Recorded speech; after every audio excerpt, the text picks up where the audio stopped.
Uh, Welcome to Sariling, Atin. We are our stories.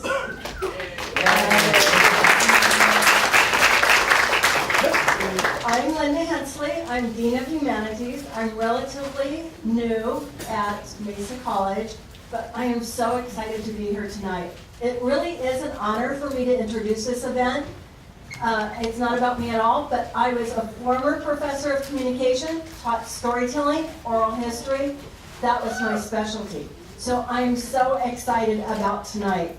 We all have a story. Stories that connect us to one another. Our stories are powerful. They are all unique stories. Stories that are a reflection of our culture and our heritage. Our stories honor cultural diversity by providing a vehicle for people of historically marginalized communities to express the nuances of their experiences and to announce their place in the fabric of a diverse American tapestry. Tonight's performance program aims to harness these stories and focus on the varied and historic literary contributions of Filipino American writers. Along with the support of the English department at San Diego Mesa College and the Asian Pacific Islander American Advisory Committee, which is the APIA Advisory Committee, we welcome and extend our deepest gratitude for you participating in this event tonight. The APIA Advisory Committee works to highlight and support the experiences of API students, faculty, staff, and our community. Tonight's MC for our event is Mr. Gabriel Adona. I'm going to give you a little bit of information about Mr. Adona before he comes on up here. Gabriel graduated from San Diego State University with a Master's of Science degree in Educational Counseling. He may be some of your counselor. He may be some of you here in this room's counselor. His BA is in Industrial Arts, so he had an emphasis in photography and graphic arts. He has been employed at Mesa College for 17 years. Come on in. No, don't worry about it. Come on in. That is probably painful, but looks fun.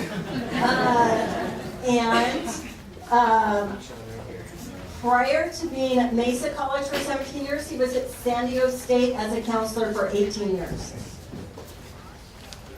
Gabriel also volunteers in the community. His volunteerism includes working for the PTA, and this is after his kids are gone from school. He has stayed with the PTA and the Sarah Cluster in Tierra Santa and at University City High School.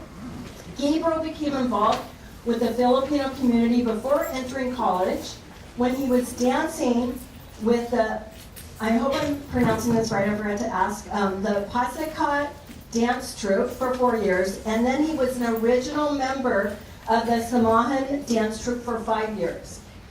In celebration of Filipino American History Month, we would like to present Sariling Atin, We Are Our Stories, and welcome our MC for the evening, Mr. Gabriel Adona.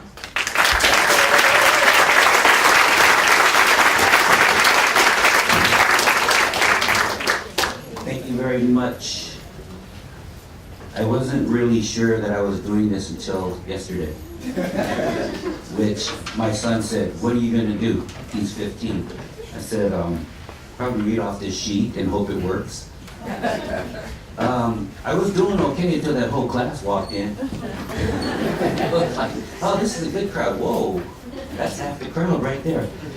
I'm a little excited to be here to do this because this might date me, but the last time I read anything from a Filipino author was probably 25 years ago. It was Carlos Bulazon.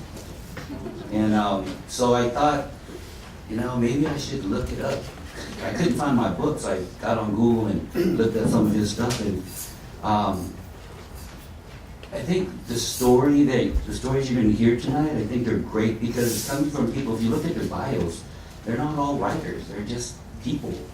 And I think that's the beauty of it all is we as people, we don't have to be a writer to express what we do, who we are, and our stories. I know quickly my story is, I don't speak Tagalog, I've never been to the Philippines, but I learned to be somewhat Filipino by dancing. And for me, that's stuck with me, and it's helped me understand, even in my teaching, about culture, not just Filipino culture, but culture and its impact on people and their lives and their growth. So tonight, I'm excited because it's putting me back in touch with my community, my roots, and kind of updating me with some of the artists, the writers for today.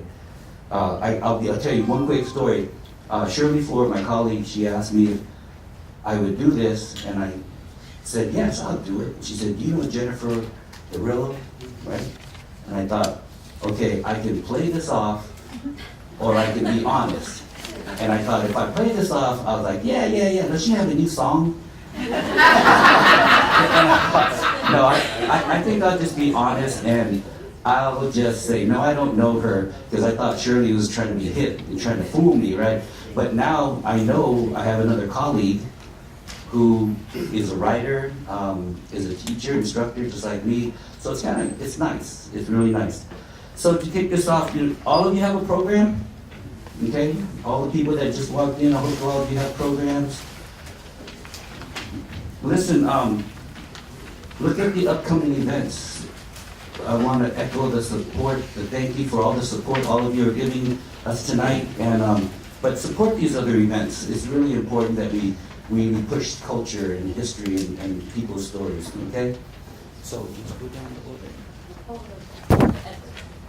Edward first? Let me find Edward.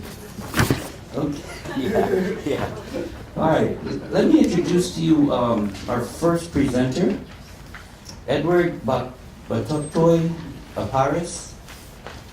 So I'm not going to read the whole bio because you can read it, because I want him to have time to really share, and I want you to hear his story. So a public policy communications consultant working with groups and organizations in California and Asia. He's originally from National City, so right on, man. Okay, so hey, it's yours.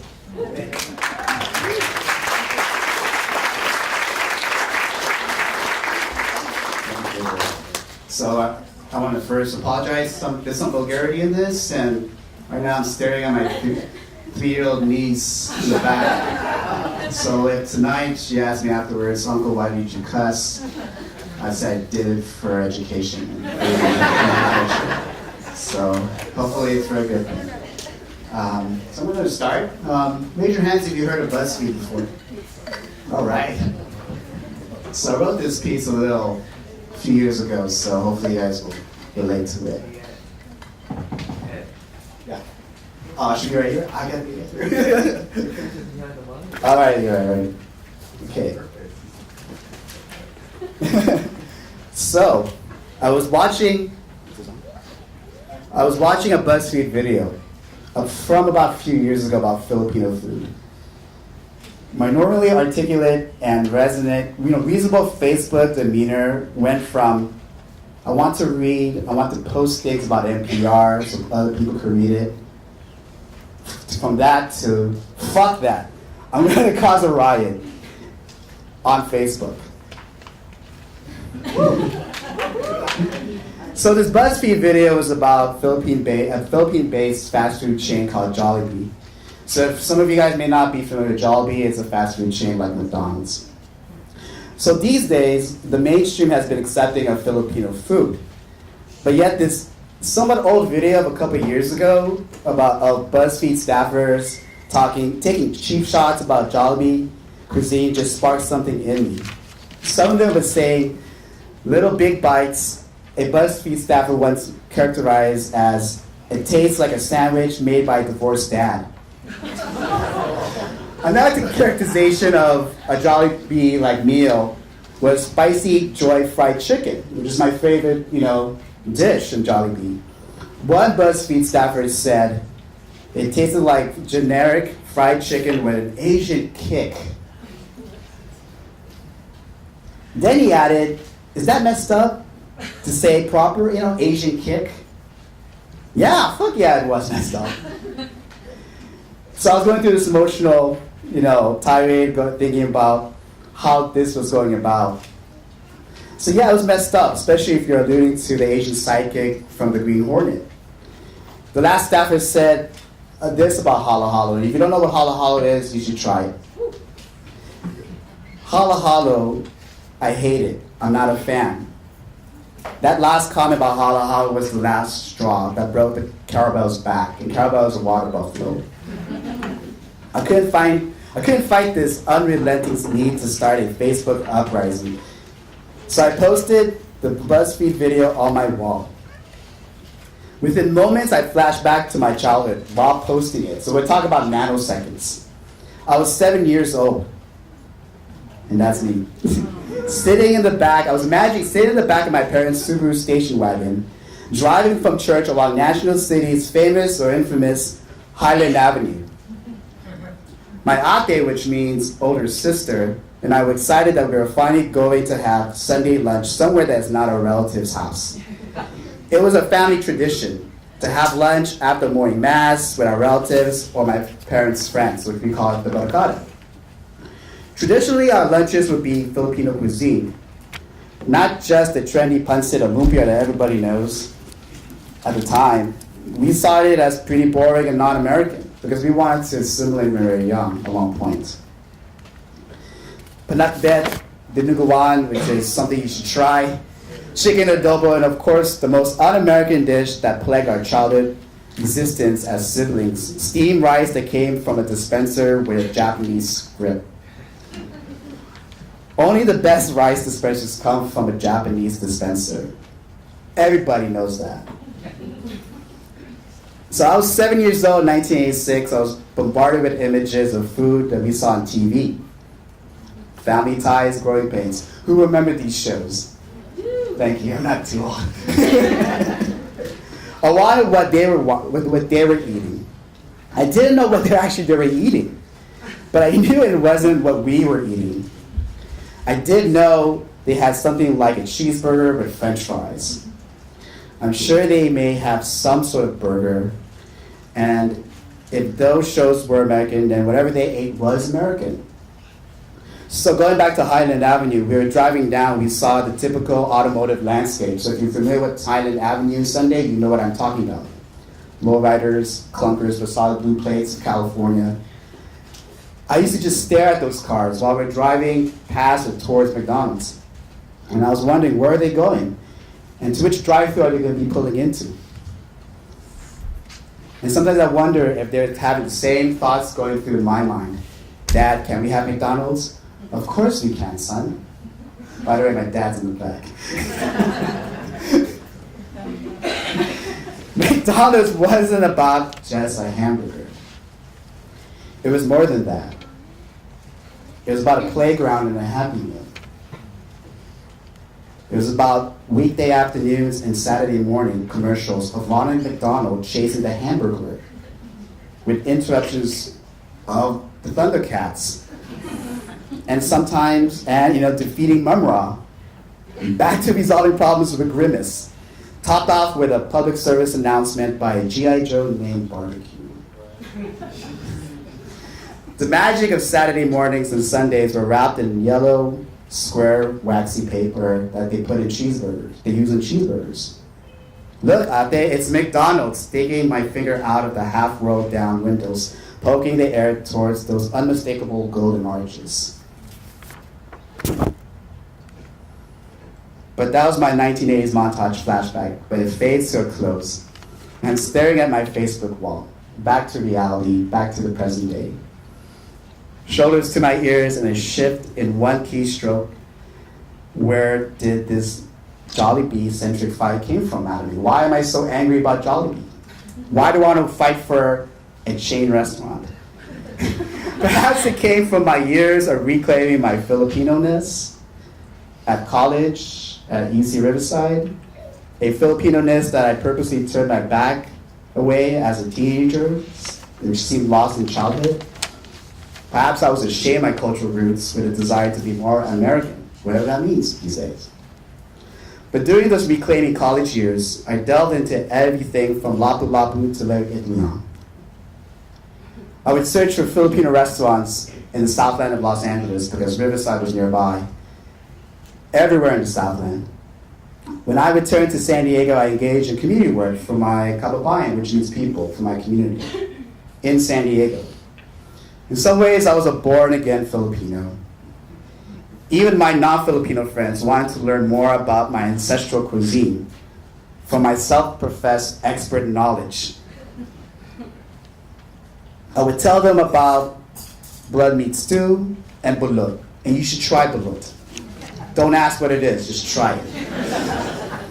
Which involves eating an unborn duckling directly from its shell, which is delicious. Now, why Jollibee? Going back to the fast food chain. It's because anything Filipino was worth defending. Even Jollibee food? No more being ashamed? The Jollibee revolution will not be televised, but it will take over social media. The rebellion on my Facebook wall began with only 2 people, as all great movements start. The first comment from a friend sprayed rage at these buzz feeders. That's right, buzz feeders. They're closer to a prefix change to carry on feeders, you vultures. Another friend obliterated those buzz feeders by commenting, "This shows exactly why this world is so fucked up." Yes, my friend. Yes, we are unstoppable. We got 2 people. We could do this. This is more important than any bullshit I've ever posted. This is more culturally edifying. It's packing a bigger punch than Roman Nava. That's my nephew from Daly City. Then an old college friend, fellow Filipino American from Riverside, UCR, whom I haven't seen for almost a decade, chimed in. "Why are you so angry? Perhaps people have different tastes." What? What an Uncle Tom Pinoy. You should be outraged. It's Jollibee. It's a B. Click send. We don't talk anymore. But I'm starting this revolution, and you're not supporting it with that comment. So my righteous indignation was surging inside of me. This isn't just about being Filipino. This is something more. It's about being Jollibee American. So I was looking, as anybody do when you're like on front of your Facebook, you're angry about something online. I was looking for Jollibee imagery, so I could indulge in my newfound Jollibee-ness as being Jollibee American. Seeing images, searching for Jollibee food on Google Images, my Jollibee newfound sense all of a sudden started tapering off. The food looked exactly like McDonald's food. Even the packaging. Wait a minute.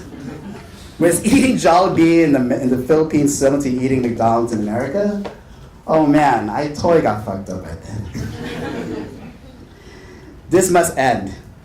How do I stop these drums of war that I started, this revolution I started on Facebook with 2 people? Saying that BuzzFeed adds a bit of humorous shtick, that's a possibility.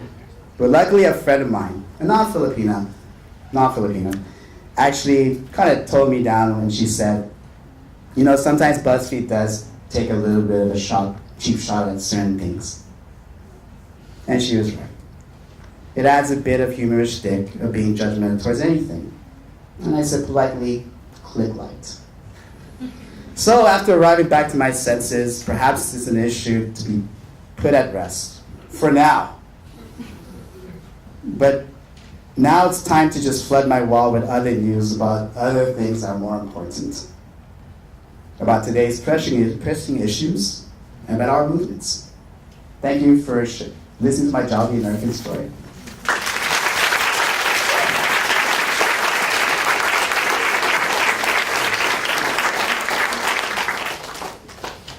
Thank you, Edward. For those of you who don't know, I teach personal growth 140 here on campus. It's personal growth, life adjustments. And I teach a lot about balance in life. And so when I asked Jennifer about the order, she has someone coming up next, which I'm glad, because I'm going to have to hook Edward up with John. All that swearing he did, because if you notice in John's bio, he teaches catechism. He's going to help you. He's gonna take care of you, okay? So, our next artist, John Briones. Hope I'm saying that correctly. So I'm gonna read his bio because I love this, and I have questions. John, a middle-aged desk drum for the state of California Unemployment Department. So he'll never be unemployed. He is a UCR alumnus. This is what I like. Listen closely. He volunteers at St. Mary's Parish in National City, same place, right? As a catechist. He occasionally writes and paints. When he's not working his day job or preparing students for confirmation, he's procrastinating over his next art piece or making up possible titles for his yet-to-be-written novel. That's good stuff. The question I have is, he frequents local bars, cafes, and taco shops, also claims to have seen a capre in the Philippines, so I'm sure everyone wants to know what that is. John.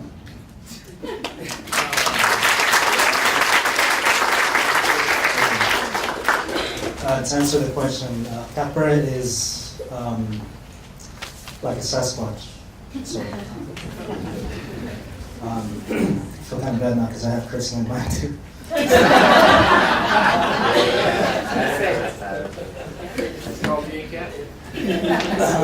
I'll go quick question now. This piece is titled "The American Daydream." We're coming to America again.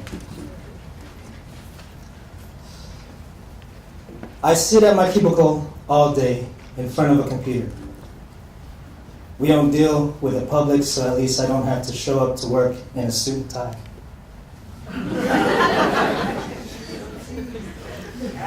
I'm a state employee in the unemployment department.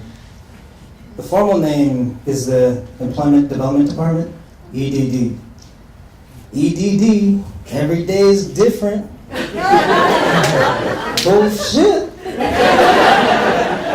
Every day is the same. But on occasion, the head boss goes on the PA system and announces, so-and-so is retiring, and then plays the song, Celebration by Kool and the Gang. Everyone stands and applauds and stops what they're doing, and while so-and-so walks out the door for the last time. Being one of the youngest in my office, I'm usually clapping the slowest and shaking my head like, you lucky motherfucker. Can I retire now too? Days when that happens, I sit back down, but I don't go back to work right away. I give my cubicle mate, Patty, the look, and we stare at charts and figures and calculate how many more years we have to sit here before we get a standing ovation and retire too. It always ends in a sigh. Shit. Let's just play the lotto. The next best thing to do aside from daydreaming about retirement is daydreaming about vacation. Patty's well-traveled and isn't bothered when I come back with pictures and stories. I do the same. It's a healthy distraction from being a paper pusher desk drum. I recently came back from vacation and I'm still daydreaming about my trip. I went home to the Philippines. I took a round-trip flight from San Diego to Manila with an hour and a half layover in Tokyo. The plane was a Boeing 787 with extra leg room, LCD touchscreens in the back of the headrest where I could choose my own in-flight movies, automatic tinting windows, complimentary headphones, blanket and a pillow, and a meal every 3 hours or so. I felt like I came a long way from the original plane trip here to America at age 3, although I barely remember it. What I do remember was the sound of the continuous blaring of the plane engines, the windowless, bare walls with wires showing a stale metallic smell. We sat facing the rear of the plane. The plane was a beast, a Lockheed C-5 Galaxy, a military plane. It was a MAC flight, which stands for Military Airlift Command. Pops listed in the Navy when I was born. 3 years later, was able to petition for my mom, older sister, and me to immigrate to the USA. We were chasing the American dream. Now, at 31 years old, I was overdue for a visit to the Philippines. When I arrived, I was introduced to my cousins who thought I would be a snobby American, but we got acquainted by a universal pastime, alcohol, drinks and drinks and drinks. One night my cousin asked, "How much for a pack of cigarettes in the US?" I told him, $78 in California. "Wow, here a pack of cigarettes is only 100 pesos. That's like 250. Then he asked, how much is it for a beer?" I told him $3 to $6 depending where you go. "Here it's only 80 pesos. That's only $1.80. Here in the Philippines, the vices are cheap. Even if you have no job, you can still smoke and drink."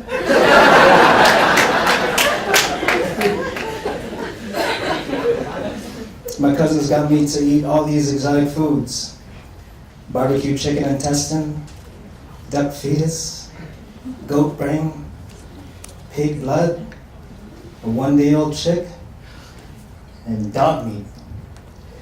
I promise though, if I called each dish by its traditional name, they would sound more appetizing. They made me sing Ilocano songs on karaoke. I had to match them for every beer and shot. My Ilocano sucked, so my family let me speak in English. They all know it anyway. It's taught in their schools. All of them thought I was rich. But if you have 44 Philippine pesos for every American dollar, you feel kind of rich. And I paid their way to vacation in Boracay, an island resort. A package deal round trip from Manila to Boracay and hotel for 3 days and 2 nights was less than the cost of a night in Vegas. We rode a sailboat and ATVs, got massages, and sat on the white sand under coconut trees drinking San Miguel beer.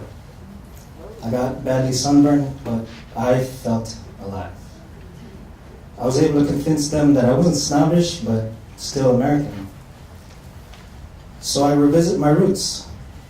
The Igorot Filipino is the indigenous people in the mountain regions, and I have Igorot blood in me. They retained their culture, while many of the lowland Filipinos were heavily influenced by the Spanish when they colonized. In World War II, the Japanese were out in the boondocks. Butchering of the Tagalog word bundok for mountain. Some Japanese soldiers raped the Igorot women. When the Americans came, they didn't. They were interested in the indigenous people and wanted to know more about them and were peaceful.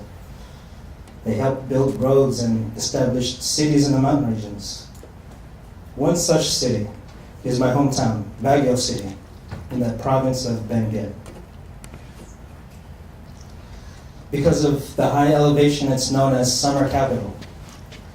Everyone goes there for the cool climate to escape the summer season heat in the lowlands. My uncle and I toured the city, and we looked at plots of land for sale. My uncle said, "You could buy a plot. Then we build a house for you. Once it's built, rent it out. It will be steady income. When you retire, you come back, live here." On my last morning there, I sat with my Lola a while on her porch and talked with her. She's shorter than I remember, standing less than 5 foot. I bent down as she took my arm. She pointed out to the mountains and mentioned that most of the trees are gone, replaced by houses. The mountains in view used to be covered with pine trees, and there used to be blooms of sunflowers around this time. The landscape changed through the years. She asked if I remembered. I said no. A generation and a language gap sat between us. I know her from the stories my mom told me growing up. She barely knows about me. You work? Yes, one Lola. Good. You are tall now. You were once a baby. You are always strong, always climb, always run and play, always laughing. Not married? No children? No, Han po Lola. You choose your wife now. I smile and say okay. I laugh it off at first. She was married early, at 50. At 50, she had 10 children, and out I came, her 4th grandchild. She's 80 now and frail, but she has many children to care for her and grandchildren to care for them. My Lola didn't have a retirement plan. She just had a lot of kids. I realized she just wants what's best for me. The same way my parents did when they used to nag me about choosing a good major or choosing the right job. She still lives in the house my Lolo built. The same one my mom grew up in. The same one I spent my first years of life. From all the things I've forgotten about this place, for some odd reason, it still smells the same as I remember when I left at 3 years old. Before I knew it, I was on a bus ride to Manila and on a plane ride back to America. In the Philippines, the term to call people who leave and return is balikbayan, or returnees. You have to leave to come back. Back at work, I push some paper around and I'm daydreaming. Patty and I look up private islands for sale on the internet. We look up how much the lottery is up to. California's unemployment rate is 8.1%, 3rd highest in the nation. There are 3.5 million people in California without jobs. I don't know what the statistics are in the rest of the U.S., but many companies are outsourcing their work to cheaper labor in other countries, like the Philippines. Patty reminds me, at 50, as long as we have at least 20 years of state service, and we can retire if we want to. I tell Patty I got a full body massage for an hour in Boracay for 500 pesos. She looked up the exchange rate and saw it was about 11 bucks. Patty gives me the look and then immediately starts looking at property in Boracay. I scratched my sunburnt legs through my jeans. I was gone on vacation for about a month. My coworkers come by and almost don't recognize me. They compliment my tan. But I always look tan. You mean my sunburn? Come on, how was the Philippines? I've never seen so many Filipinos in my life. No, really, how was it? I channel my Igorot heritage and I tell them very proudly, I ate dog meat and I saw a goat butchered. How nice. I laugh to myself and sit in front of my computer and act like I'm working. I think to myself, I'm doing okay, I guess. But then I contemplate the possibility of retiring in the Philippines. And I daydream. The American dream is just that.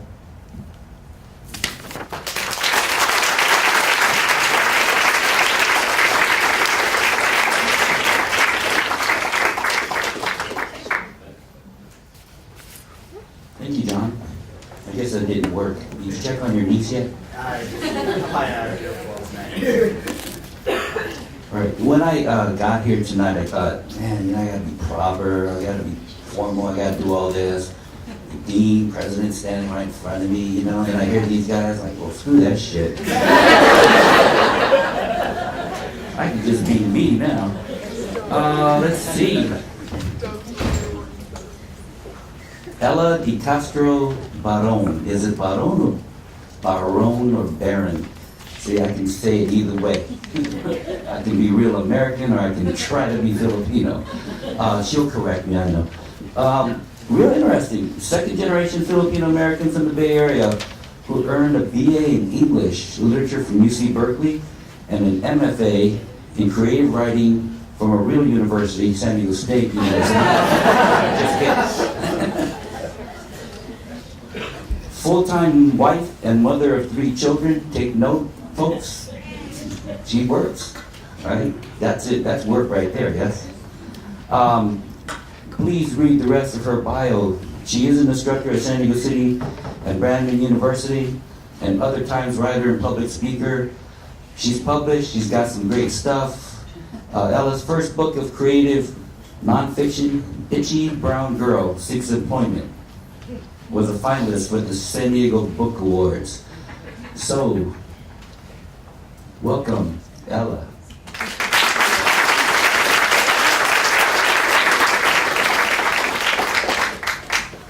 What's the button?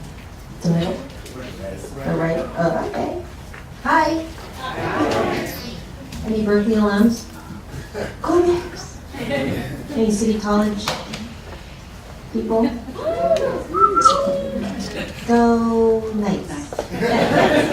Right. Glad to be here. So I want to share some stuff too, and some of it is, I call it upcycled from previously published stuff. So I made it better or I made it worse, you decide. And I also wrote some new stuff, because stuff.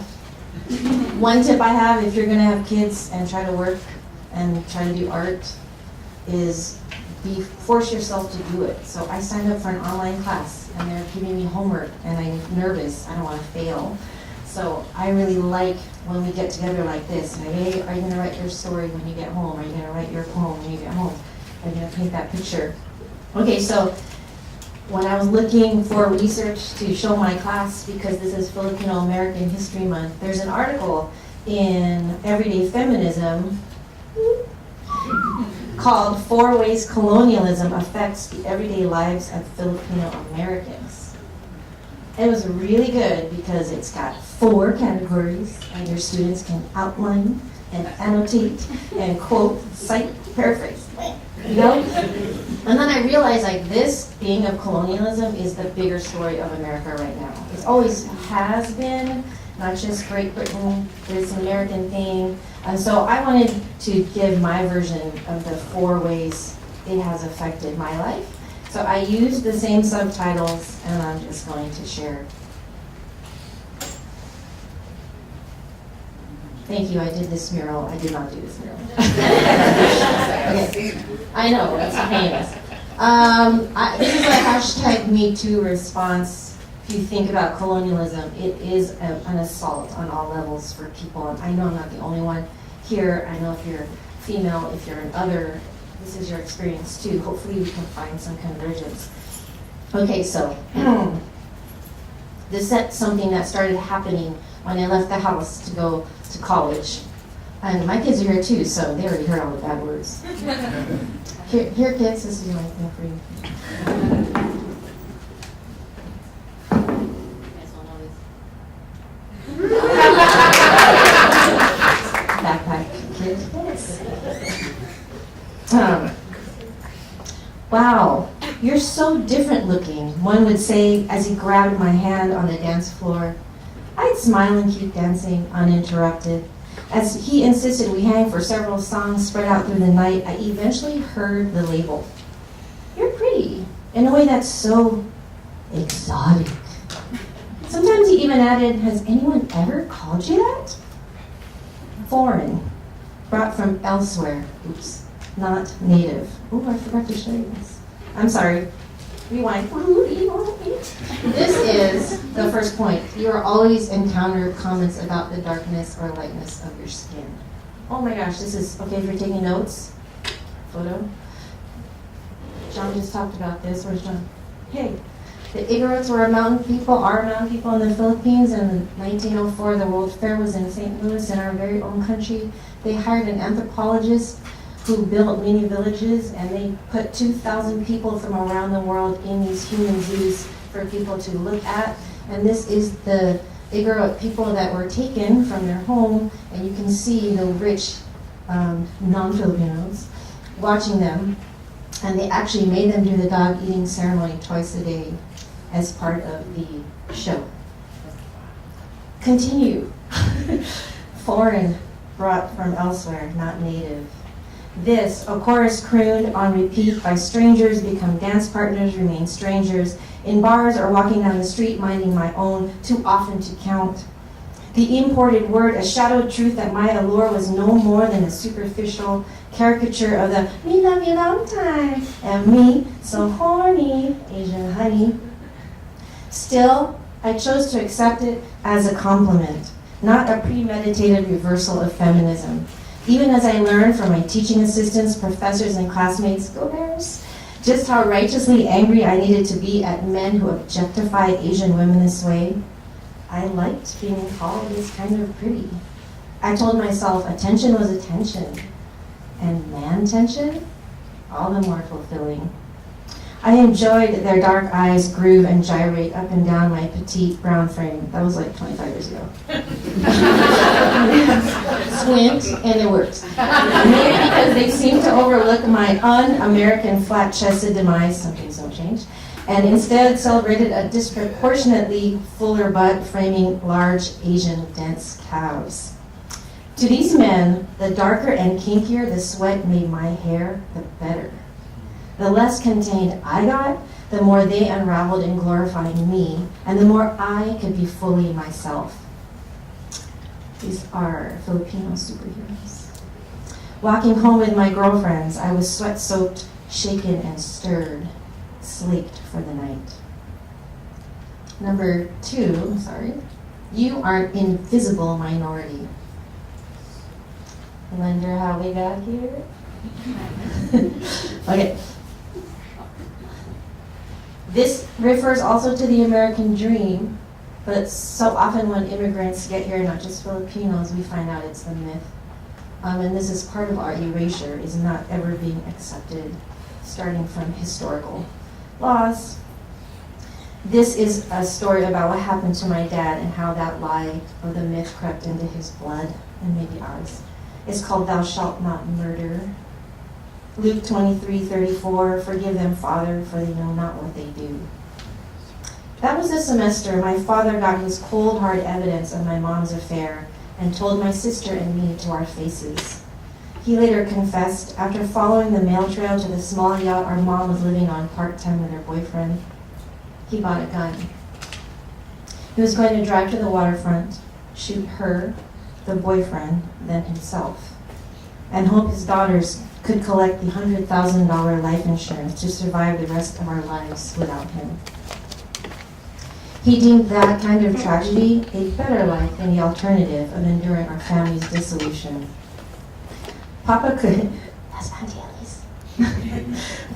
wait for justice to leak its slow antidote. The poison of heartbreak was leached into his veins with every breath pumped full of lead.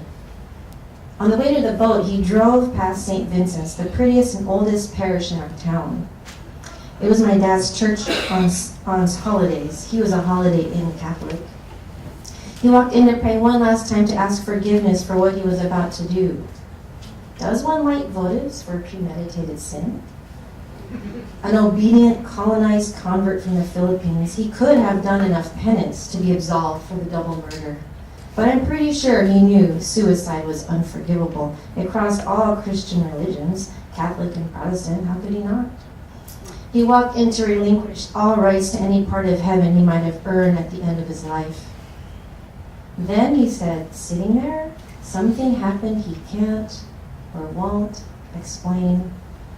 Just something else. He walked out of the parish, got back in his brick red Audi, drove to the gun store, returned it, went home.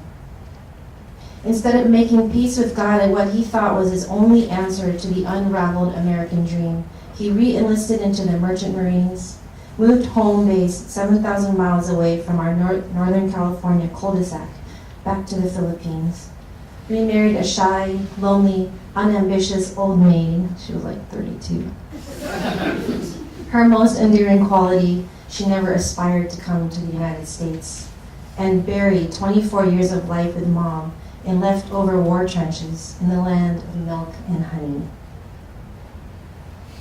He made a new covenant when he let go of his right to swift justice and set sail in turbulent seas. Never peace, never rest, never resolve. I know, he didn't do it, commit murder. He didn't pull the literal trigger anyway, but my mom and that man, rotten corpses to my dad. And as far as my sister and I knew after that nuclear conversation and the meager surface-to-air letters he sent from overseas, he was a dead father, too.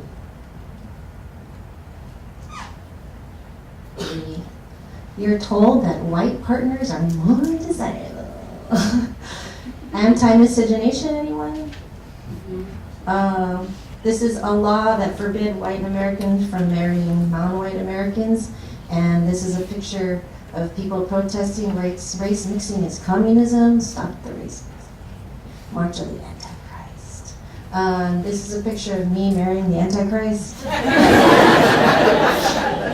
Until 1967, in the United States, 8 states still maintain that law that Filipinos could not marry white Americans. So imagine the love and hate relationship we have with white Americans. This also happened in college. See, college is the best way to learn. That college Christian group, says Mom, makes you a blasphemer. Guitar, bass, drums, keyboards, lots of microphones, harmonizing to modern praise songs projected on the screen. In my growing up church, aka Mama's cult, this was a definite sign of devil music. May the Lord open. Oh, the only approved instruments to these high-colored, long-gowned acolytes, barely tuned pianos, 1,000-year-old pipe organs, black hardbound church hymnals, the pastor's fanning hand conducting us to sing from the pulpit, first and fourth verses. Any other form of musical expression, even one classical guitar, heresy. You're enjoying something in Jesus' name. Stop. Mental note, when Mom comes to campus to see my life, make sure she's here any day away from Tuesdays.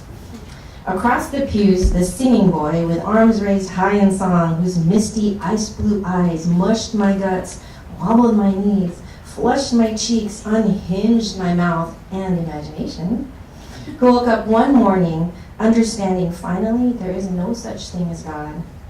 He stopped coming, standing, singing. Still, I asked him to my winter formal. This is a different devil, sorry. Lust became light, became my first time, my first love. If Mom knew, she'd say the devil made me do it. So many times, I wish it were as simple as that. And the last thing from this article, you were not taught the Filipino language. Okay, so this made me think of this book that lots of married couples get called The 5 Love Languages. Has anyone taken the test? What is your love language? You over there in glasses, Tracy. Acts of service. Acts of service. Anybody behind you, what's your love language?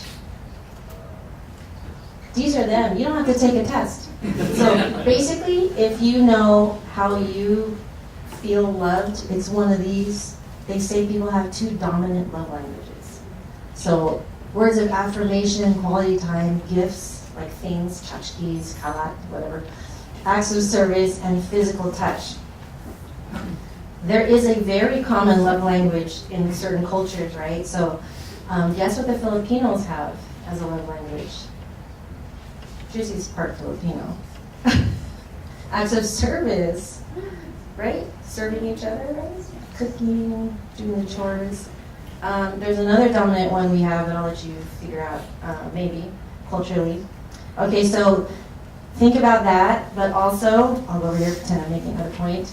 The book I wrote is called Itchy Brown Girl Seeks Employment because I inherited a skin disease called eczema. Millions of Americans have it. And you guys know it's like a localized patch. It's crusty, it leaves cracks. But imagine having it as an autoimmune disease, so it's your whole body, lots of cuts, no one can touch you, you can't have water or sun. Basically, you're not really human, you're just this pulsing pile of garbage, wishing for some relief.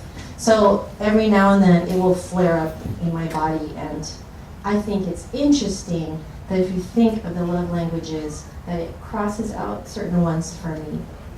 Okay, so this is my last little thought about the way colonialism has affected me and not learning certain languages. Words of encouragement, acts of service, words of affirmation, quality time, gifts, acts of service, physical touch. This book made sense. The timing was good. A referred marriage counselor gifted it to us when our problems escalated to domestic violence. Me hitting him, fuck you. Daring him to hit me back so I could leave.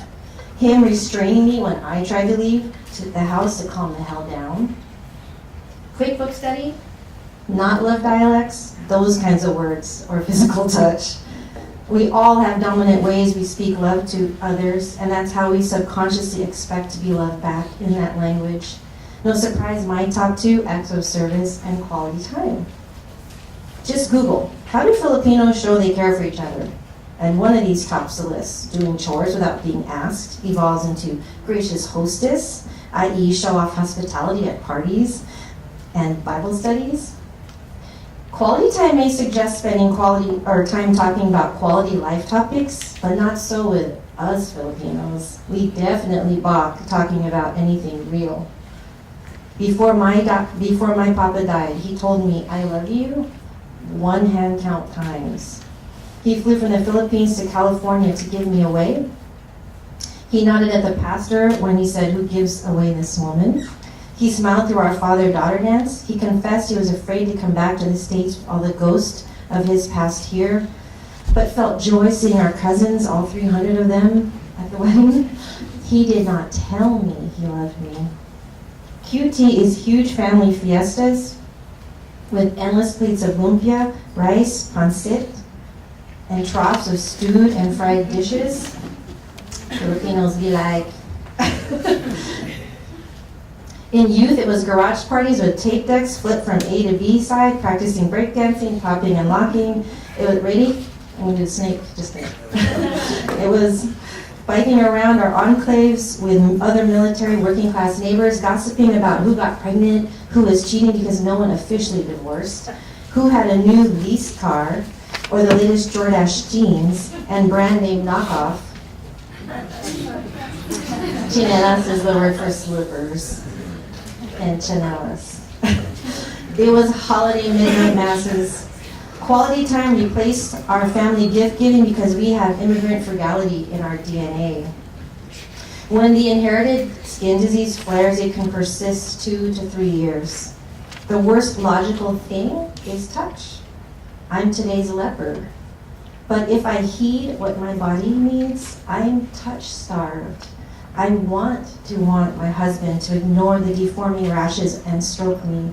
I long for kind strangers to hold my face warmly and say, I'm not afraid of your skin. I dream Jesus spits in his muddied hands and smudges my wounds. He tells me with quiet authority, go and live. The last flare-up, a Kentucky prophetess, blessed me. 8 months pregnant with our third, her hand on my womb, I surged with electricity. Did you feel that? I cried, nodding, yes. That's not God touching you. That's the spirit of your child rising up to meet you. Somehow, in diaspora, we learned to keep arm's distance, so not to drown, so not to be burdened, so not to be known, just stay afloat. Kayla nursed until she was 4. 6 years now. Raise your hand, Kayla. Oh. She sleepwalks to my bedside every night and spoons me. She's a whole body hugger, like those clippy koala souvenirs on rearview mirrors. Without a name, without any shame, walang hiya. This brave new girl, new world. I koala her back and feel an archipelago of dormant nerve endings bumble and rumble to the surface. My body finally knows this is reparations for lost language.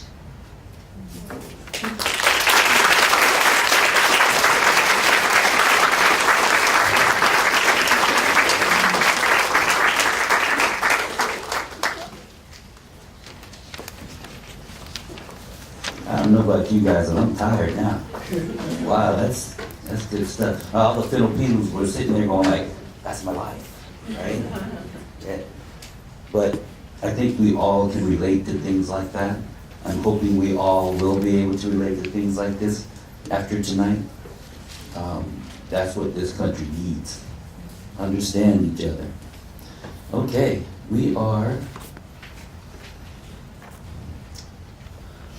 introduce to you Hari Magalayo Aluri, author of The Flayed City and the chapbook The Promise of Rust, an award-winning poet, educator, teaching artist, holds an MFA from San Diego State University. That's 2 tonight. His work appears in anthologies, journals, and online venues, most recently Margins, Split This Rock, and Sundog Lit. He's received numerous awards, but I'd rather you hear from him. Is Hari? Where's Hari? He was just here. I'll come to you.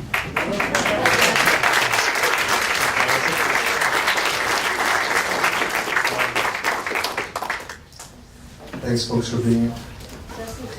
My name is Hari. I don't have images. I'm just going to have these beautiful islands behind me the whole time. And I'll read a few pieces. I like to open by by not knowing what's going to happen when I read. So this book is about 120 pages long. Can I get like random numbers between like 7 and 122? 44. We got 24, 8. Okay, that's 3. Can I get 2 more? 37. 11. Okay, we got 24, 8, 37. There was something else. 85. Okay, let's start. And then and 11. 24, 8. 24, 8, 30. He's got me. My man, he's got me. That's Steele. Amanuensis. He's got my back. Morning collapses on the bench, lights up a joint, a stoning to get rid of the war. And the 4 of us try to embellish the elbows of a crossroads. We reach toward 4 suspended dots like holy but dirty. Morning, the city, a seagull, and I. 8, right? 8.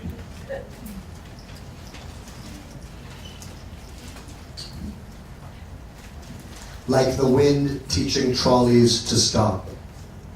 Their aching knees try to get back to the village they left, barely small enough for its water tank.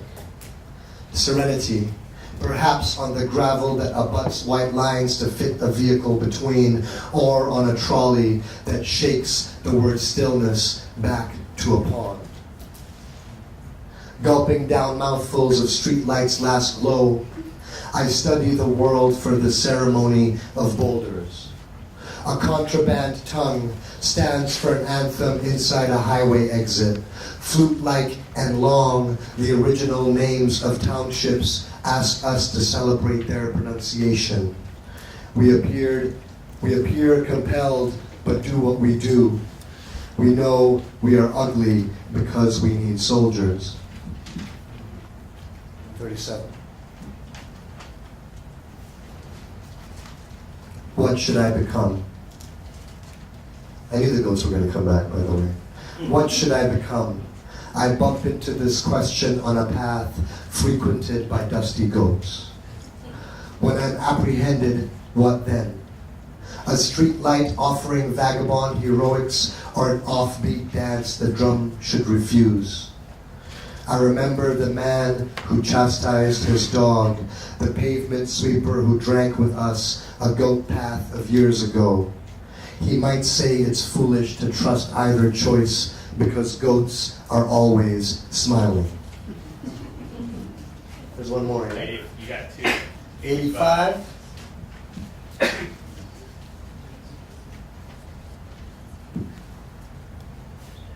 A bicycle nailed to the ground for balance. That was our loudness. Under a blue roof, when dry sand shifts to make way for a cutlass, we unbraided forward, turning over our ribbons to the hands behind us. And the last one? 11. Oh, please do 74. I'll do And 74. 1174. 11 and 74.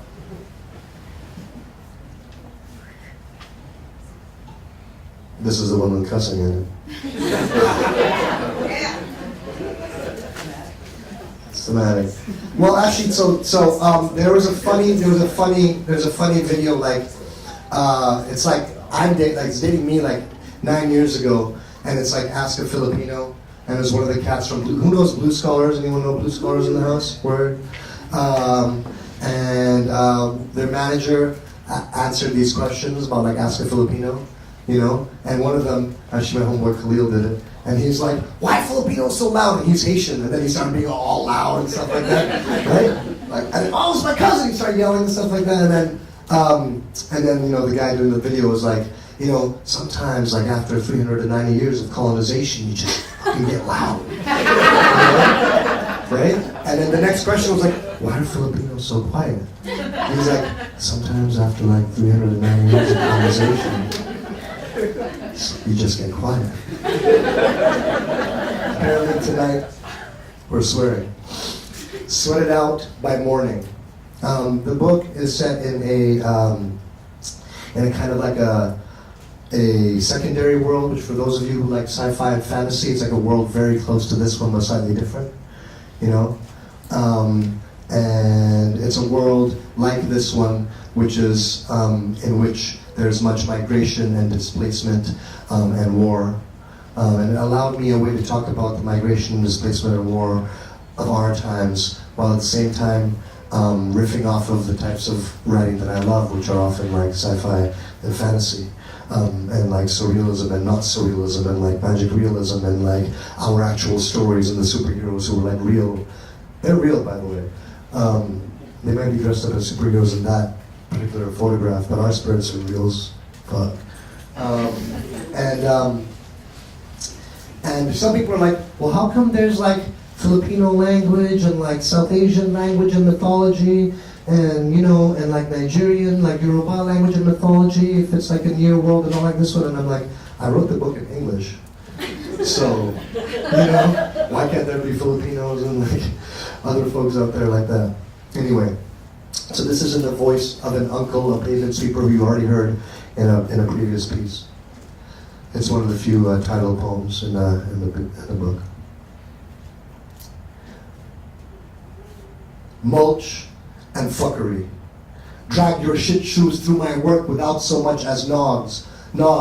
Call me dirt and dirty, kiss my pavement. I sweep it, so it's mine. 10 years of shining this market's apothec of shadows like trumpet. 10 years of weeding these patio chairs like kisses. Might as well sweep as though I could. Grounds forgiveness into a dustpan.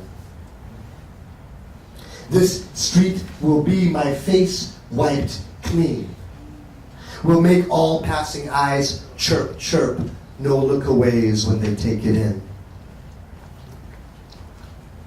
Between us with bristle, my broom is a silken drink. Wait, no, this block is a length of sorrow to a kiss. Lips decant, I bet you are thirsty. No matter the count of who stepped before, no matter how many squeeze by today, the thing they cross, it belongs to me. Me and my broom. This street. We kiss all night. We kiss. The concrete fills its pockets with our lips.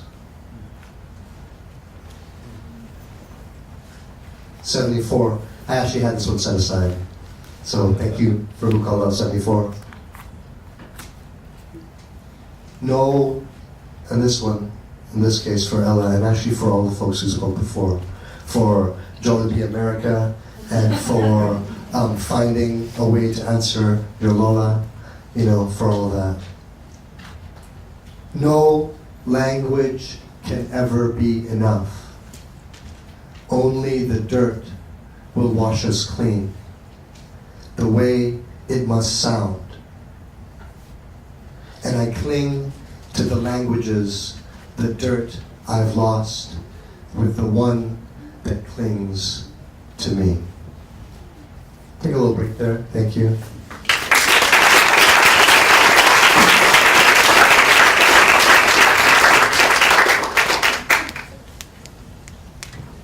I'm going to read just like a few pieces I set aside. I set these aside because of the pieces that I heard before me. So I hope that they are somehow in communication with the readers before me, with the conversation that we've been having with Filipino American heritage, which is a history of displacement, Barkada, return, Balikbayan, all of these pieces. I'm just going to go for it. Let's see what happens. The moon ringed by a clarion halo falls on we. My crew, swervy, joke how we will outgrow this inner city suburb and have to invent it to suit our new selves. We plan to move the river to an elevated bridge, shoulder the street we drink down into a 6th-floor club. We do not think of gravity and blood. There are oceans too, of course. The distance their tides must cover, which is to say, gravity, blood. We are laughing upways on the street again, which is why we see the moon. Give ear to the low hum in the trees outside yourself. Give ear and besiege. The wind winds around the leaves in the shape of listening. And everything you see is an eye. A kalabaw is an eye. A kitchen window is an eye. Birch's drift bark, an eye. Crab's exobone, an eye. It eyes itself.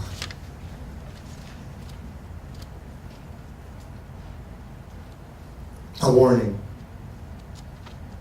Don't slice an apple toward yourself, because apples have no blood of their own.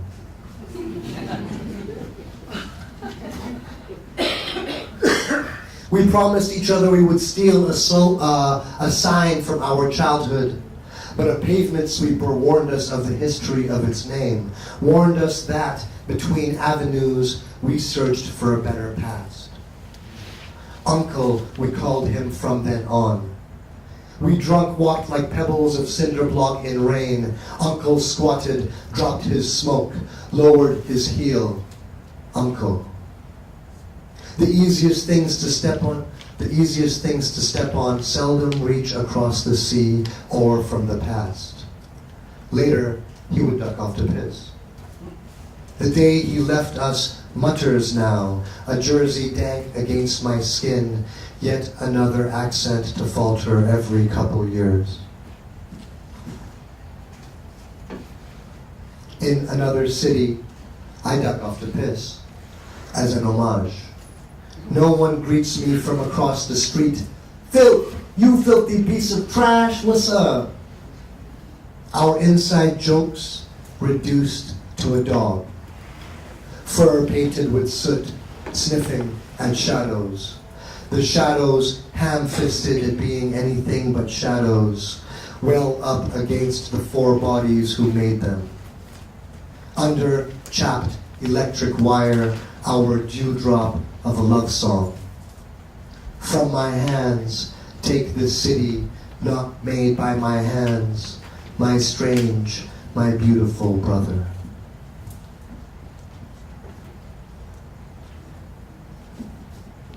This is how we see the moon.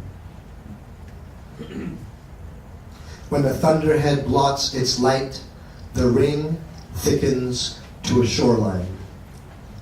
Good. A halo's purity can neither touch nor disentangle. This is what we say, but do not say. If you slay night, if I slay jungle, foreign, if. No more soldiers by the time we're done. Bargaining in an old man's voice. Nothing here is ours but to what we belong. You're a pain in the agimat, stupid dog. You want to be fed a game? He has a fight pit in his speech for roosters. I love it, like an archipelago song I've never heard. The song of the deity we left behind, fine as piña thread. The deity of what we leave, entangled.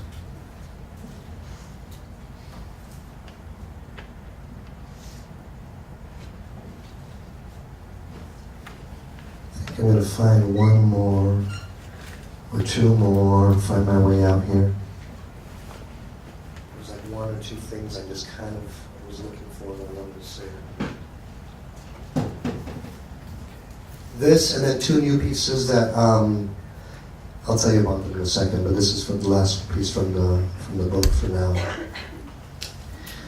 In the city where they rarely feast on deer, eagles chased off by crows, crows chased by mockingbirds, them by sparrows, and city, flightless, spreads its wings.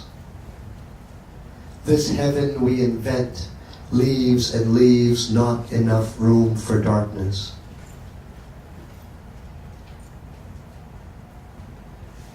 May the dead remember how to clap the back of an untranslatable joke, lead it through a crowded room, introduce new friends. May the children live long enough to nurse their aunties. Thank you.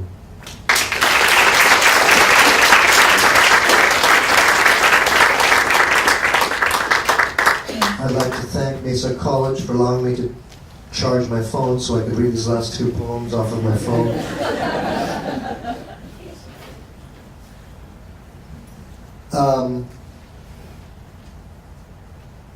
Yeah. So a friend of mine sent out this call out, and there's a hashtag, no Muslim ban ever. And she specifically asked Asian American poets to respond as an act of solidarity, so that it was clear that there's this kind of like targeted response, that we also will not stand for a Muslim ban. And I'd like to give thanks to the folks up in Hawaii who were trying to strike that down. So let's give a little bit of round of applause. All the organizers, all the people who started that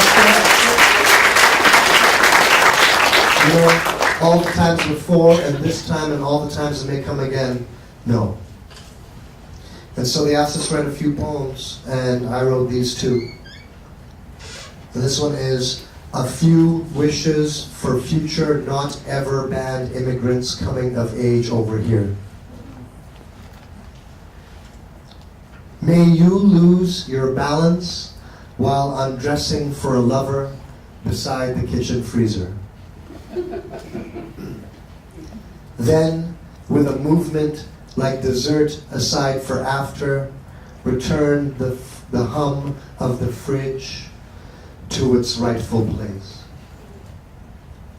I wish you the wafting of spice across a busy street and head nods as you're crossing. A fried flower convo hollowed of beginnings, hollowed of decrees. Of the arches in your shovel, may the wind ask only the song of what you choose to plant. Dear Phosphorescence. So before I do this, I just want to say, like, I'm so grateful to be reading with the folks who are reading tonight. Like, some of whom I've been looking up to for years and who've been organizing for years and making things happen. In my first days in San Diego, I met folks who were here, you know, and like, Jen Guerrillo has like had me at so many things, and Jason, who's going to read next, has had me at so many things. And like, I'm lucky to be here right now, you know. Dear Phosphorescence. If water could be a gnawing thing, if against you the knife glint of a type of ship, if away is where our eyes point certain bodies go, if policy, if gaze, what blooms, to demand certain bodies die a little more. Two, from where? How to slur them with a glow other than blood muzzle.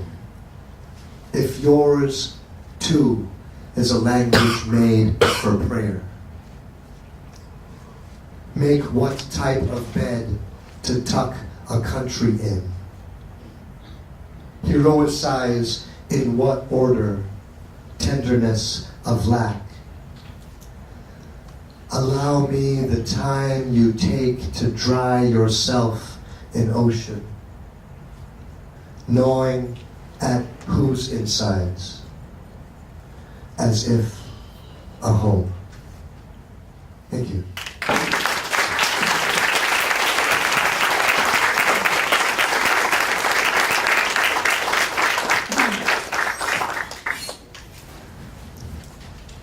Wow, dude, you smooth. I can picture this now, right? Hari, a couple guys standing there. Guy looks at his friend and goes, Ari just cussed you out.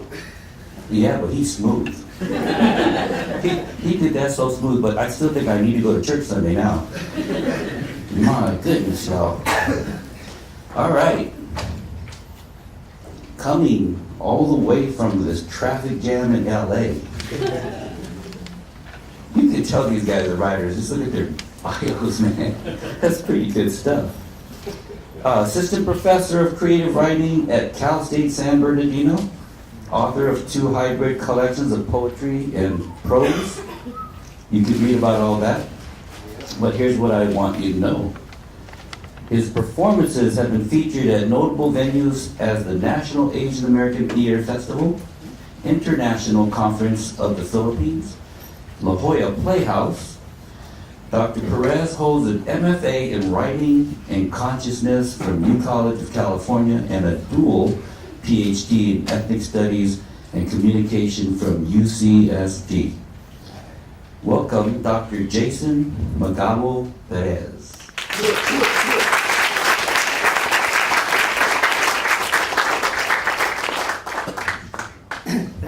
Thank you. So, I want to thank the folks who read before me, Edward, John, Ella, and Hari, and of course, Professor Jen Guerrillo. I woke up at 4 a.m. today, and then I live in West LA, and then I went 75 miles east to Cal State San Bernardino, rocked with my students for a few hours, had office hours, and then came down here, and now no offense to Temecula, but I don't like Temecula anymore. I grew up in the big bad Oceanside, California, and it's really an honor to be here. At Mesa College, I actually took my first poetry class here at Mesa College. And my brother graduated from the X-ray program, and my other brother took a lot of classes and finished some of them here at Mesa. So Mesa is definitely home. I lived in Sarah Mesa for a number of years. Definitely Mira Mesa, and I actually was taught at Miramar for a number of years as well. So I'm going to read 3 pieces. One's about my grandmother, and then the other one's about my 9-year-old nephew who's now 12, and then the last one's about more of a kind of imagining of the future, kind of with my family. So if you leave during any one of those, it's rude. So I'm just going to kind of read through, and I chose 3 pieces that I think create a kind of, hopefully kind of are consistent, have a consistent arc. And so this is from my first full-length book, which I have copies. And Ari has copies too. We'll give you a deal. 2 for $300. So I'm gonna read this one for my Lola, or I'm Ilocano actually, so my Nanay, Fortunata A. Perez, who's actually buried right here in Mira Mesa. And her death anniversary is the 29th actually. Cough drop, an artifact. This, I imagine, is how I've begun to associate the smell of eucalyptus with perpetual melancholia. Is it cutting it out? Yeah. It is 1972. I don't exist. I'm gonna be off the mic. Is that okay? Cough drop, an artifact. This, I imagine, is how I've begun to associate the smell of eucalyptus with perpetual melancholia. It is 1972. I don't exist yet, but Epifanio, who later when I'm born becomes my late grandfather, certainly does exist. And most importantly, Epifanio is married to Fortunata, who later when I'm born becomes my grandmother.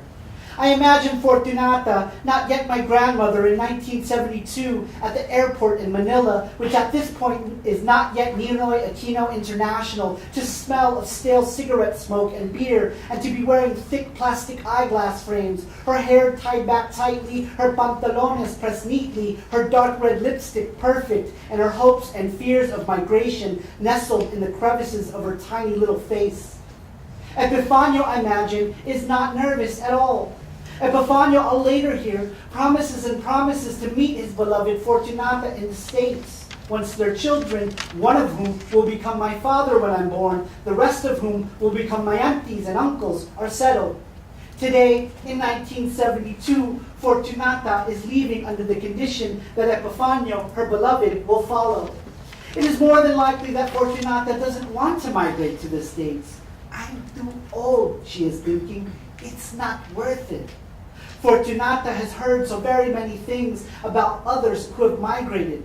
The States, I'm sure she has heard, is a scary place.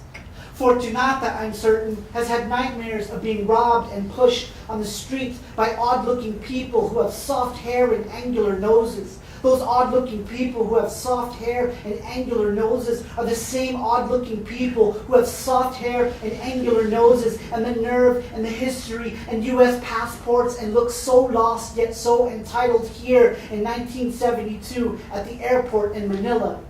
So here at the airport in Manila, Fortunata hugs and hugs Epifanio with focus and intention. This, jokes Epifanio, maybe we're gonna be the last time you will gonna see me. And it is the last time. When Fortunata, who still isn't yet my grandmother, lands in Chicago, one of her sons, one of my later uncles, presents the news. Tatay is sick. Days later, it is revealed Tatay has had a heart attack. Tatay, or Epifanio, who later becomes my late grandfather, who I'll never have met, the love of Fortunata's life, sadly has died. Fortunata in 1972 is looking down. Fortunata is biting her lip. Fortunata is reaching into her purse and grabbing a yellow Hall's cough drop, eucalyptus flavored. Fortunata is now unwrapping the cough drop, is now placing it on her tongue, and is now in 1972, and I'm sure in her future grave, which exists in this very now, cursing and cursing the states by biting down so hard, with so much focus, so much vigor, and so much intention, that we, all of us, from then and from now, might never ever feel like we ever belonged here.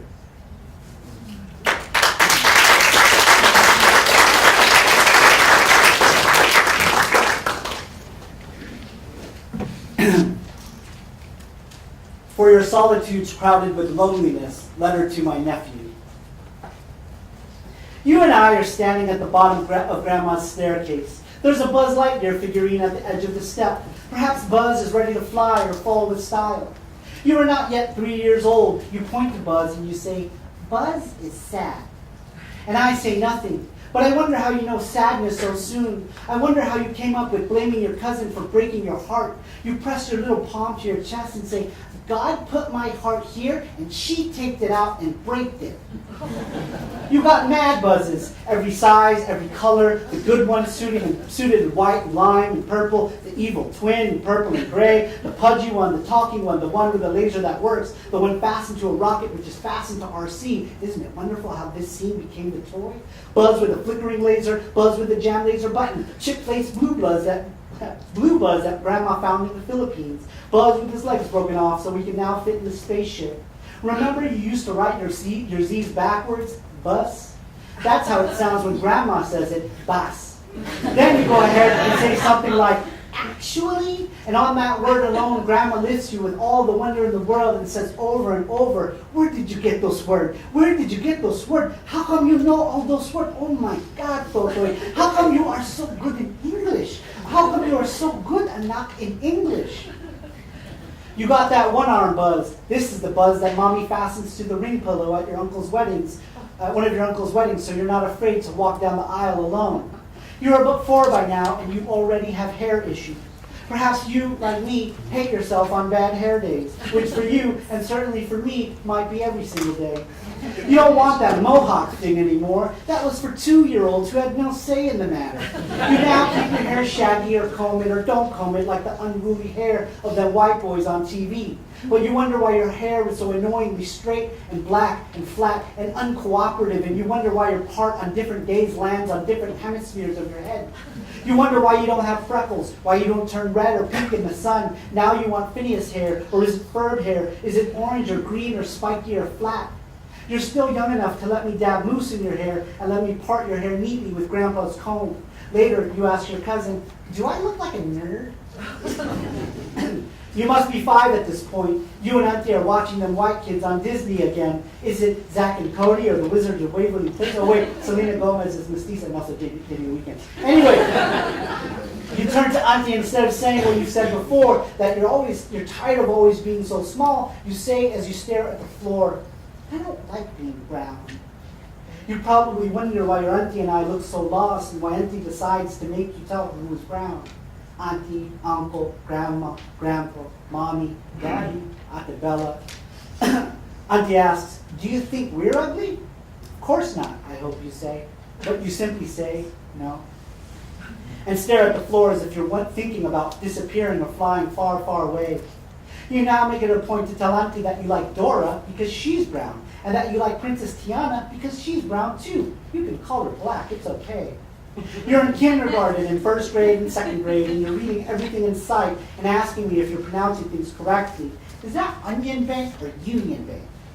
So much has happened by now, and you've seen holes in your bedroom walls the way I used to see holes in my bedroom walls, and you most likely feel like your insides are falling and spilling whenever there are people around, and you most likely feel like your insides are falling and spilling whenever there's yelling or crying in the house. Remember when Shrek got mad on the Christmas DVD and you hid behind the couch then bolted upstairs? Auntie and I think you're so smart and so creative and so sensitive and so caring. Remember that time you tricked Auntie? You must have been 4. You were hiding behind a pillow and you kept saying, "You know what I am, you know what I am." A monster. Oh, excuse me, sorry. Yeah. A ghost.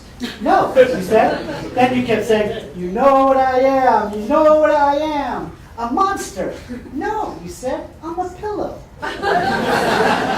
We trust you'll be okay. You're 7 now, and it's the first time Auntie and I take you to school.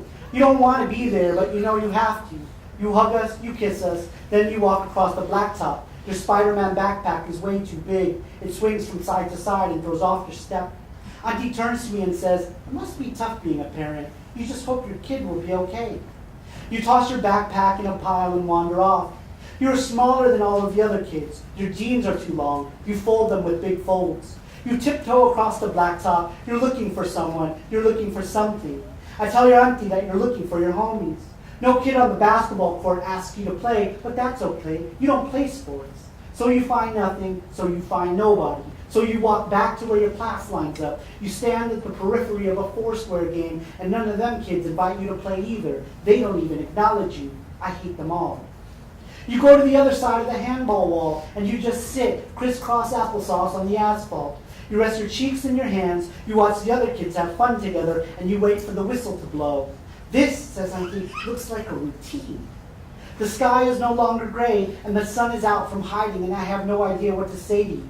I have no idea how to make the spilt feelings of our insides go away. Do you have those spilt feelings inside? You are thinking and thinking, and I am thinking and thinking. I know the feeling. I know the feeling. I wish we were elsewhere again. Darn this school. I wish we were elsewhere again, and the whistle would never blow.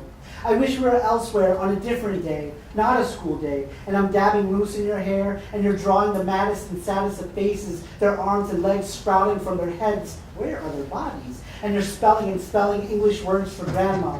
I wish we were elsewhere sometime before today, that one time when you pull Auntie aside and you tell her you have a secret. What is it? She says. And it's a secret that nobody knows, that nobody can know, especially your cousin. I'm truly sorry that I do know. It's a secret I imagine makes you feel full and good inside. Perhaps it's a feeling that is better than the feelings you have at school. You're ready to tell Auntie your secret. She bends down to hear you, and you whisper, I like unicorns.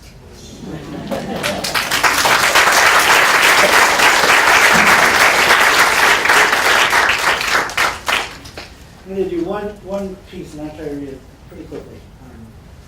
But this is for Ella, because of what you heard the last part. Prologue to a novel about how to achieve healthier looking skin. First, my primary care physician, then the allergist, and now the dermatologist, with way too much confidence, has misdiagnosed me. Regardless of what they all say, I'm convinced that this is not eczema. These scars and rough patches on my forehead and all over may very well be what Father has suggested all along, the marks of a prolonged and haunting colonization. Your skin, says Father, is reacting to centuries of subjection or subjugation or something like that. Asked my mother, your skin is not beautiful. You should go in Philippines because those humidity there, you know that one is good for the complexion. It's a superstar. I collect flakes of dry and dead skin underneath my fingernails. My neck is raw and pink. My girlfriend doesn't mind the raw and pink of my neck, the maps. My girlfriend thinks it's cute how I can't control my scratching. It's all about the passion. If I scratch with vigor and intention, could I disappear? Colonization and eczema have always been the issue. Most of the time, it's hard to believe my father, the same man who a few months ago blamed my skin condition on my tendency to believe in God. I wonder why God wouldn't have rather made my skin like a paper bag, wet, crumpled, predictable. Why not coffee brown or apocalyptic brown? Why pink? Why raw? Why mattes? My grandmother often tells me I'm special. You, she says, are a superhero. People don't understand. My grandmother will die during the course of this novel, and I won't feel special anymore. At this point, you might be thinking, why is it always ethnic identity politics and the supposed sanctity of the close-knit nuclear family and extended family with these underrepresented, marginalized, minority multicultural writers? Perhaps you are also confused by the ways in which multicultural signifies everything but white. Why must you exploit your otherness in order to gain sympathy? You might also assume that this novel will be an imaginative discourse on the diaspora of my people. You might consider discourse and diaspora to be key words saved for academic writing, because depending on your positionality as a reader, my casual use of such a word like diaspora preceding the phrase of my people may make you feel uncomfortable, guilty, stuck, left out even, like the kid picked last on the kickball field. Trust me, I will always be the last one picked. And if you consider yourself not left out, and you are in fact my people, you're a little ashamed that I perform my intelligence and carelessly slip into scholarly modalities. This writing, you might say, is so overdetermined. Too academic, you add. Are you writing for educated white readers? On with the fucking story, schoolboy. Two answers to your thinking. One, this novel was never intended for you, but for my grandmothers. The one who will die in this novel, and the one who has been dead for a long time and was illiterate when she was alive. And two, I'm strangeness. I'm strangeness not because I feel and thus am hyper-marginalized, or that I feel and thus believe I am illegal, but because if you were to trace the pink patches on my forehead, behind my ears, hovering about my hairline, across my neck, down the center of my back, along my spine, across my arms, you'd notice the makings and markings of an archipelago, and that constitutes strangeness, perhaps an ugliness you've learned to ignore. My girlfriend refuses the colonization thesis. In her decolonial imaginary, my girlfriend predicts that the archipelago will form as a fragmented mass, first on my back, then toward my hips and ribs, up and down my chest, all over my legs and behind my knees. Eventually, there will be no need for me to get a tribal tattoo to feel closer to my indigenous roots. Eventually, I will become those very roots.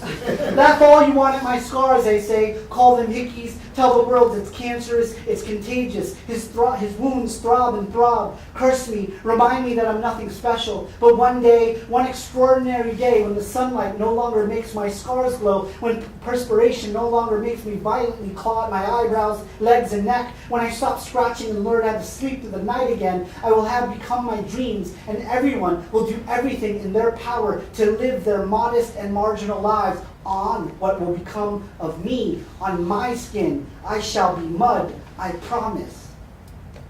My girlfriend applies hydrocortisone cream 2.5% and triamcinolone cream 0.1% to my wounds. When condition is at its worst, my girlfriend applies the good stuff, fluocinamide ointment 0.05% and Elidel cream 1%, the latter of which is safe for the face and for the delicate skin of infants, but also, for some reason, has been known to cause lymphoma in lab rats. My girlfriend smells of analogy. I kiss her nose. In this novel, she thinks I'll be proposing to her. I'm not ready. I just want to sit beside her. I just want to hold her hand long enough so that I can no longer think about scratching. I've got it. I shall launch a mass movement for all of our peoples to return to the Philippines. We will go back to where we came from for the sake of our skin. But you, says my girlfriend, are metamorphosing into the land which you forever dreamt. Excuse me, I'm off. A couple sentences. My late uncle, one of my father's brothers, would be of a different solution. My uncle used to say that for the Philippines to make progress in this world order, we'd have to kill the entire population and start anew. They, my uncle would say, are all backwards. That, I'd respond, is not true. Plus that, dear uncle, constitutes genocide. Wouldn't it be easier if I just killed myself?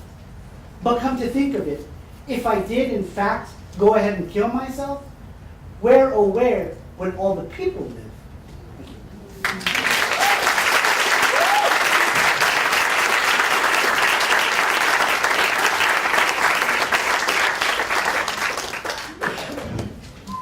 Listen, we appreciate you sticking around. We have one more speaker to go, but I also have been asked to ask all of you. When Shirley handed me the basket, I looked in here, it was nothing but pencils, pens, and this evaluation, which we have to do. Because typically when a Filipino hands you something, there's food, but none. So if you guys don't mind, we really would appreciate getting your opinion on this. And the other thing I want to ask all of you to do, please, is I know that sometimes when we go to workshops, and we go to presentations and it gets us all hyped up and we start to feel real close to what's being said. Don't just make this tonight. Please don't make this tonight. Make this every day and understand one thing. These are stories that these people have, and you have one too. And all of our stories count. All of our experiences count. And in my class, I say it a million times a semester, we need to learn to accept people where they are, not where we want them to be. And then we can all get there. But express yourself. Start writing like these guys did. You never know. They're just like us. You're just as important, your story is just as important, and probably just as good. Okay? All right. So, my rock star that I didn't know until tonight, my colleague, I wanted to get online and do this musical introduction. And every morning, almost every morning in my class, I play music before I start, just to settle down or get them going. But she is an assistant professor of English and a writing center coordinator. She received her BA cum laude and departmental honors in literature of the world at UC San Diego, and her MFA with the department honors in English and creative writing at Mills College, where she was its first Jacob K. Javits Scholar. Teaches at all levels of English, as well as Introduction to Literature and the Honors Course in Creative Writing, which she will continue to co-facilitate with Jorge Villalobos in the spring. She also serves on the board of directors for So Say We All. She is a mentor. She has a memoir in progress that triangulates haunting illness and the Baton Death March. She often has nightmares about zombies, and this is really interesting, and abandoned predicate parts. But I still like her. All right, welcome, Jennifer Garillo, who put this whole thing together. It's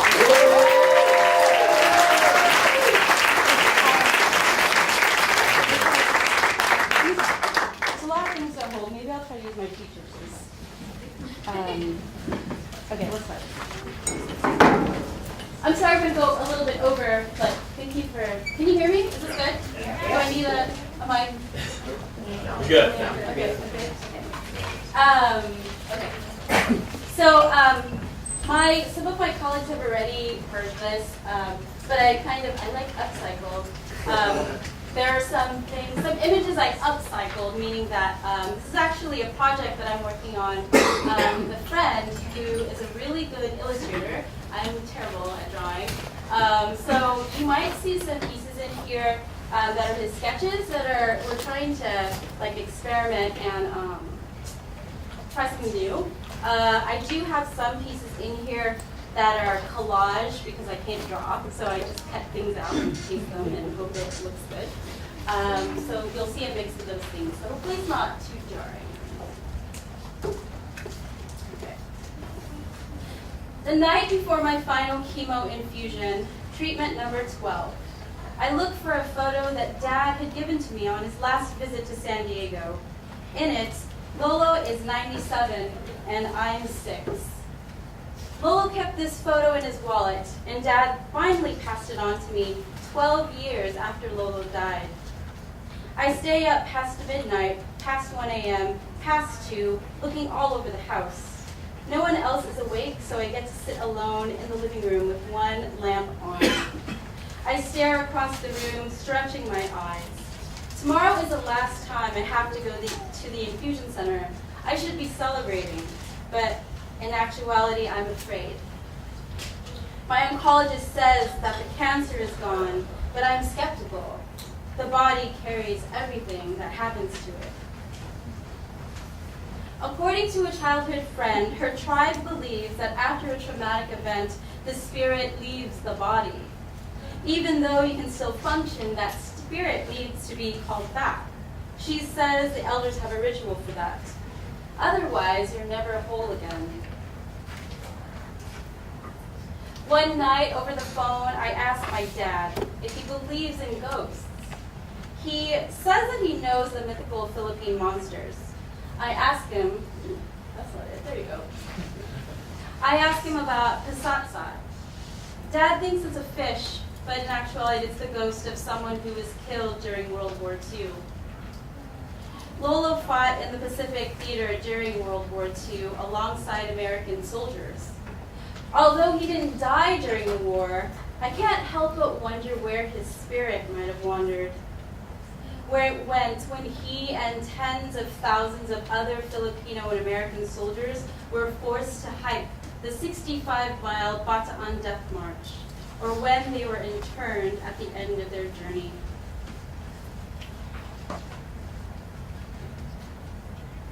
When I'm told that my cancerous lump could be lymphoma or leukemia, I'm told that it's not genetic, just common for my age and demographic.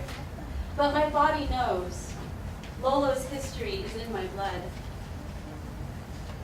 On April 9th, 1942, American General Edward King surrendered 75,000 Filipino and American soldiers to the Japanese, even though they outnumbered the Imperial Army. The Japanese were better trained and equipped with more advanced weapons. The recruited Filipino soldiers were not. To make matters worse, the Filipinos did not share the same tongue because they were all from different provinces and regions, because they were, and there was no time to train them. So along with their American comrades, they were forced on a hike that historians clocked at 5 days long. Lolo was on this march, with no food or water. An uncle once told me, "Your Lolo said GIs with thighs far apart due to malaria and hunger had been a common sight during the death march." I know what he means. Their legs were so thin that their thighs didn't touch, were far apart. It's April 9th, 2010, and I've had a fever and night sweats for 10 days now. My body is getting more frail. I am losing my mind. I am disappearing.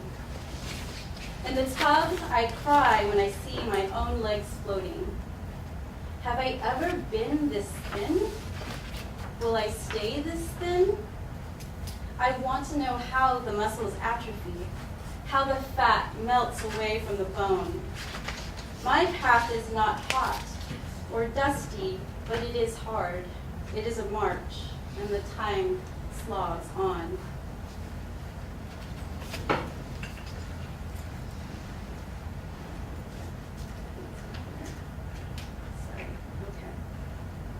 I imagine walking alongside this line of men. Even from here, I can see the weight they struggle with. I know that weight, but I do not know that life. I think I know a kind of death. My uncle mentioned Lolo's determination.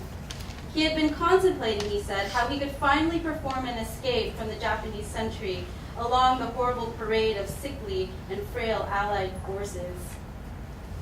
I try to remember that I'm the granddaughter of a survivor. In the evening, the temperature drops.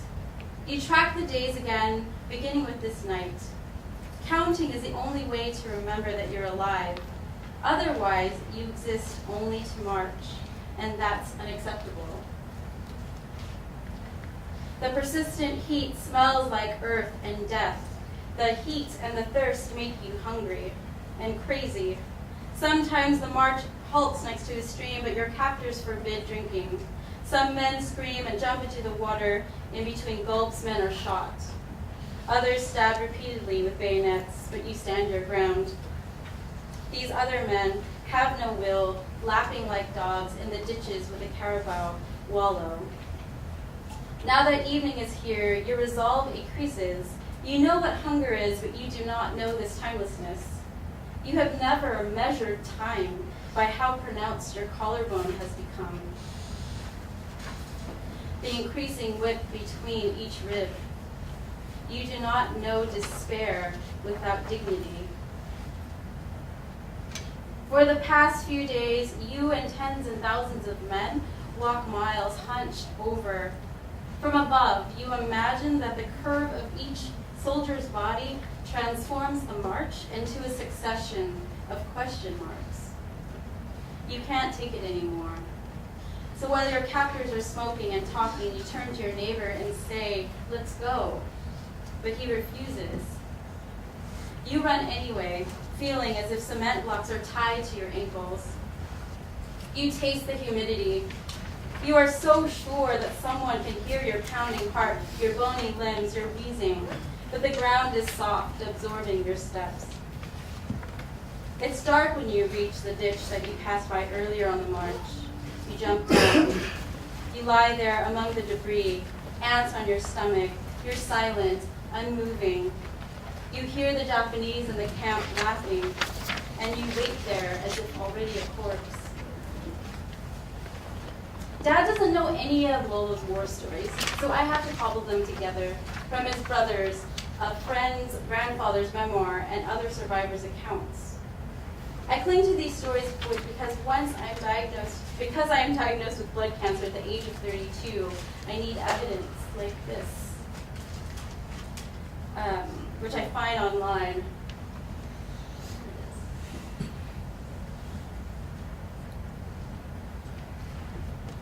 Here's the 57th Infantry that Lolo belonged to.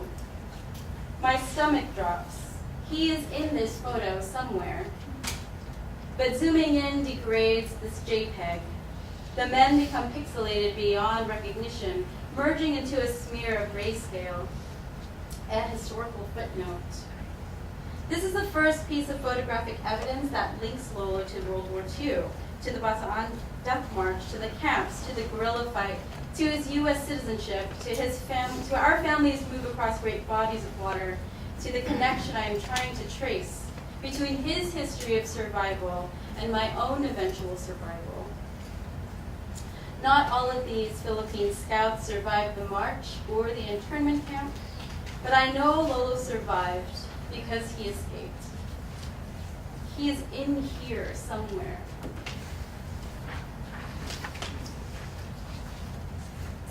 Just as I am in here somewhere, in this CT scan of my cancer, trapped in the space between the collarbone and the base of my neck. Elongating the image allows me to draw parallels, to consider the history I've inherited, to actually see myself as a point of connection. When people ask me about cancer, how I survived, I don't really know what to tell them. You just do it, I want to say. You suffer through it. I'm not a hero or an inspiration. My only choice was to exist and to endure. But I know that I endured for other people. So I had to find a way to embody the experience. I looked for my dead grandfather instead. When I was given 2 potential blood cancer diagnoses, an old Filipino man, maybe in his 80s, showed up at our front door. I had never seen him in our neighborhood before.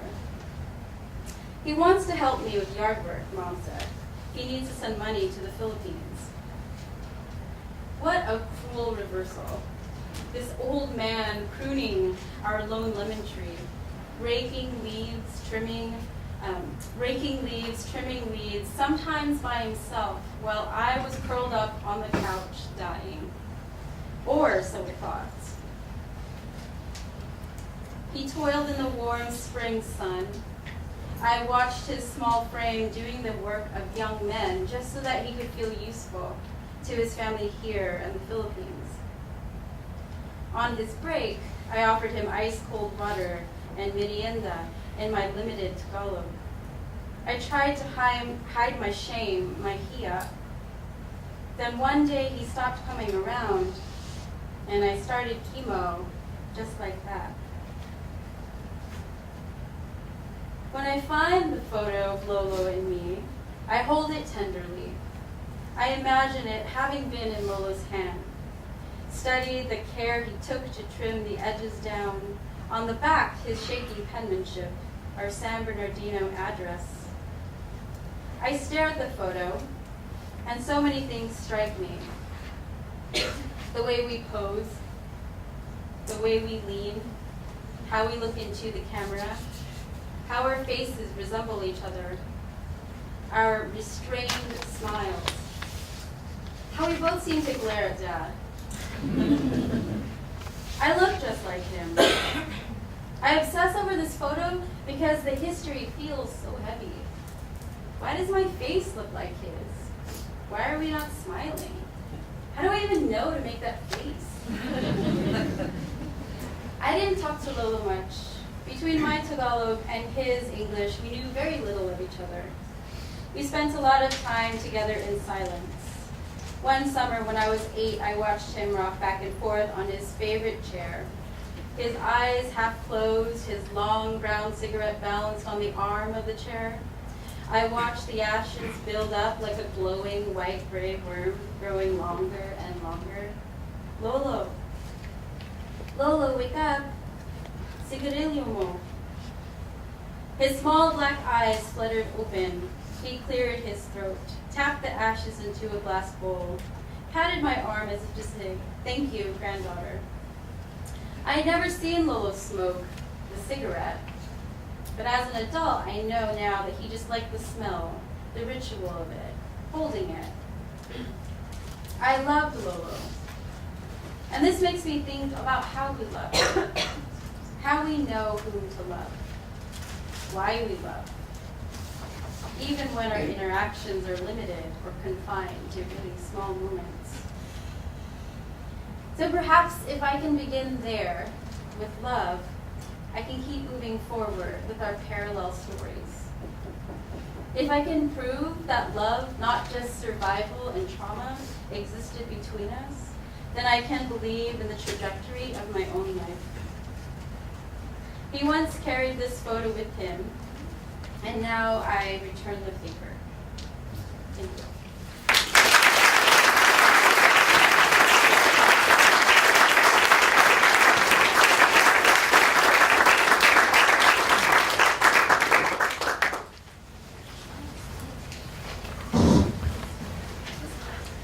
Just quickly, I'd like to acknowledge someone who's been here on campus all day and has been here with us all night, and that's our president, Young Lister.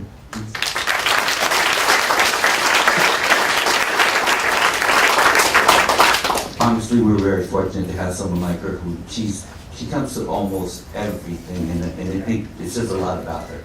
Okay, so ladies and gentlemen, Sariling, Atin, we are our stories. Please show your appreciation once again. Ed, where are you, Ed? Ed,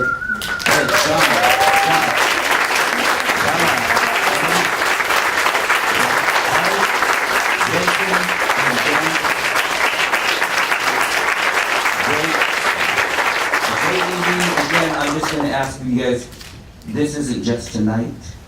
Remember, this is every day. And this is something that we must continue to learn about each other. Thank you very much. You guys have a great evening, and good luck to you.